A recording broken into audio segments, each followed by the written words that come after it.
होनी है और 13 ही सीटें पंजाब में है। और ऐसे में जो ये आंकड़ा मैच कर रहा है, इससे जुड़े कुछ और तथ्य भी आप तक पहुंचाएंगे। फिलहाल आपको बता दें कि आज का दिन बड़ा दिन है, महत्वपूर्ण दिन है। वो इसलिए कि आज आखिरी चरण है और नजदीक है चुनाव परिणाम का दिन, और चुनाव परिणाम को लेकर भी हाजिर होंगे। सभी सटीक आंकड़े रुझान से लेकर परिणाम तक आपको बताएंगे। फिलहाल आज रहेगी हमारी दिन भर नजर आज होने वाले मतदान को लेकर, जो 57 लोकसभा सीटों पर वोट डाले जाएंगे, जिसमें केंद्र शासित प्रदेश भी शामिल है। और हिमाचल प्रदेश की बात करें तो हिमाचल प्रदेश में अनुराग ठाकुर जो केंद्रीय मंत्री हैं चुनावी मैदान में इस बार, और कई फिल्मी जगत के सितारे भी इस बार चुनावी मैदान में किस्मत आजमा रहे हैं। मसलन कंगना रनौत, रवि किशन जैसे चेहरे इस आखिरी चरण में चुनावी मैदान में। और last but not the least, जो महत्वपूर्ण सीट जिस पर सबकी निगाह रहेगी कि इस बार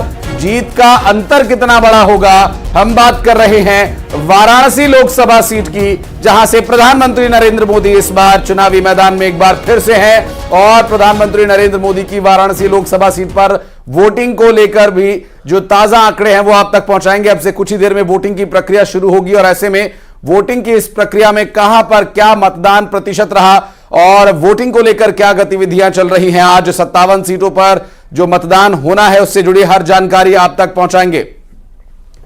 और 8 राज्यों की 57 लोकसभा सीटों पर वोटिंग की बात हो रही है, वाराणसी की बात हो रही है। और ऐसे में अंशिका के पास न जाएं तो ये थोड़ा सा अनफेयर होगा। अंशिका पाठक हमारी सहयोगी हमारे साथ जुड़ी हुई है। Anshika, over to you. बिल्कुल आशीष, और आज क्योंकि बहुत ही महत्वपूर्ण चरण है, आखिरी चरण है और फाइनल रण है, ऐसे में 13 सीट वाराणसी की यूपी की, माफ कीजिएगा, बहुत ही ज्यादा खास है। और इनमें वाराणसी बेहद ही अहम सीट है। इसके अलावा हिमाचल प्रदेश की बात करें तो 4 सीटें बेहद ही महत्वपूर्ण है। बीते कई दिनों कंगना रनौत को भी काफी एक्टिव देखा गया है। पश्चिम बंगाल की बात करें तो 9 सीटें और बिहार की 8 सीटों पर आज वोटिंग होगी। ओडिशा की 6, थोड़ी ही देर में मतदान शुरू हो जाएगा, 7 बजे से वोटिंग शुरू होगी।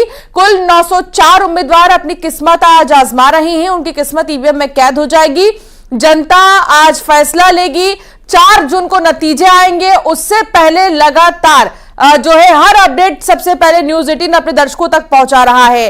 हालांकि 8 प्रदेश, और सबसे बड़ी चीज तो यह है कि इन 8 प्रदेशों की 57 सीटों पर वोटिंग, और सारी 57 सीटों की बात करें तो इनमें से ज्यादा सीटें हाई प्रोफाइल सीटें हैं।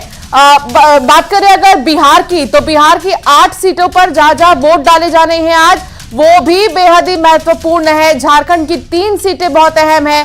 सबसे बड़ी बात है कि पंजाब की तो सभी 13 सीटों पर मतदान डाले जा रहे हैं। उत्तर प्रदेश की जिन 13 सीटों पर वोट डाले जाने हैं उनमें 11 तो बीजेपी गठबंधन के पास ही है, और बाकी 2 सीटें बसपा के पास थी 2000 इससे पहले के चुनाव की बात करें 19 की। तो ऐसे में देखना बेहद ही खास होगा कि 2024 में कितनी सीटें बीजेपी के खेमे में जाएगी। पूर्वांचल की ये सीटें 13 ही सीटें पूर्वांचल की है, उत्तर प्रदेश की, और पूर्वांचल की हवा जिसने भांप ली उसने पूरे चुनाव को ही भांप लिया कहा जाता है। हालांकि अब देखना होगा कि आज जनता किन मुद्दों को ध्यान में रखते हुए वोट डालेगी। वो बड़े लड़ैया जिनकी तस्वीर हम अपने टेलीविजन स्क्रीन पर दिखा रहे हैं, उत्तर प्रदेश के बड़े लड़ैया, पश्चिम बंगाल के बड़े लड़ैया दिखा रहे हैं, बड़े चेहरे। गोरखपुर से रवि किशन की साख दांव पर है, और काजल निषाद एसपी से कैंडिडेट उनके सामने है। इसके अलावा बात करें अगर हिमाचल की भी, तो आप देखिए हमीरपुर में अनुराग सिंह ठाकुर केंद्रीय मंत्री, और दूसरी तरफ सतपाल रायजादा उनके सामने। तो ये है वो बड़े लड़ैया, कई केंद्रीय मंत्रियों की साख दांव पर इस चरण में। हिमाचल प्रदेश से लेकर बात करें अन्य राज्यों की, तो यहां पर कई बड़े लड़ैया चुनावी मैदान में है। बिल्कुल, और ये जो आज का दिन है 7वां चरण है, और इस 7वें चरण में जिस तरह मतदान के प्रतिशत बढ़ने की उम्मीद एक बार फिर से सभी को है, चुनाव आयोग को है। चुनाव आयोग ने अपनी तरफ से तैयारियां मुकम्मल कर ली हैं और सभी ड्रिल्स हो चुकी हैं। और ऐसे में अभी की जो स्थिति है वो ये कि आगे चुनाव से जुड़ी हुई अपडेट्स तो हम आप तक पहुंचाएंगे ही, लेकिन अभी तैयारियों के बारे में भी आपको जानकारी देंगे। 486 लोकसभा सीटों पर मतदान हो चुका है, और आज 57 सीटों पर वोट डाले जाने